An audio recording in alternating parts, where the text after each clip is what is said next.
na sa post-evaluation ng COMELEC ang joint venture na may pinakamababang bid para sa internet voting sa 2025 midterm elections.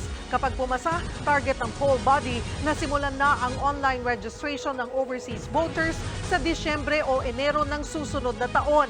Nasa frontline ng balitang yan, si Maricel Halili. Umarangkada na ngayong araw ang post-qualification evaluation para sa planong overseas online voting and counting system sa 2025 midterm elections ng COMELEC. Unang sumalang sa evaluation ng joint venture ng SMS Global Technologies at Sequent Tech Incorporated. Dahil sila ang may pinakamurang proposal para sa proyekto. Mahigit 465 million pesos kasi ang nakalaang budget ng COMELEC. Pero ang proposal ng joint venture ng SMS Global at Sequent Tech, 112 million pesos lang. Target ng online voting program na padaliin ang pagboto ng mga Pinoy abroad para kahit sa bahay o opisina, makaboto sila nang hindi pumupunta sa mga embahada o konsulada. Kaya sa presentation ng dalawang kumpanya kanina, binida nila ang simpleng proseso sa pag-enroll sa kanilang online portal. Una, ire-register lang ang personal na detalye ng botante gaya ng pangalan, email at password. Ia-upload din ang kanilang ID at saka magse-selfie. Kapag enrolled na ang account, pwede nang bumoto. And the voter has a step before casting where he can review his selection, he can confirm his selection before casting. So it's a double confirmation. So I choose my selection, I click that I choose my selection, I'm confirming that I choose my selection.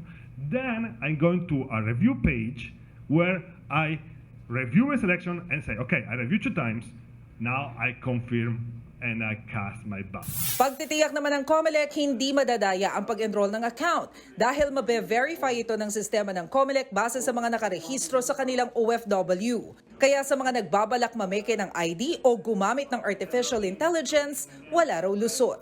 Hindi po siya magkakaroon ng puwang dito dahil kailangan po it's a live selfie. Gaya po nung sa atin nung pandemic, para tayo makapagparehistro sa bakuna, nagse-selfie po tayo. At hindi tulad ng naunang plano, hindi nagagamit ng mobile application. Kaya pwedeng buksan at mag-enroll online sa website kahit anong gadget ang gamit ng botante.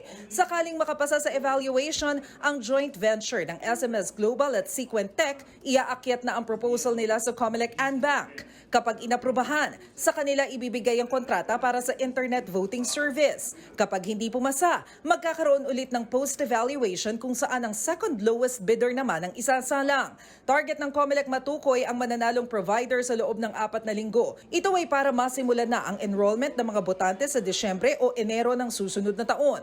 Umaasa naman ang COMELEC na mas maraming botante overseas ang boboto sa 2025 midterm elections kapag online na lang.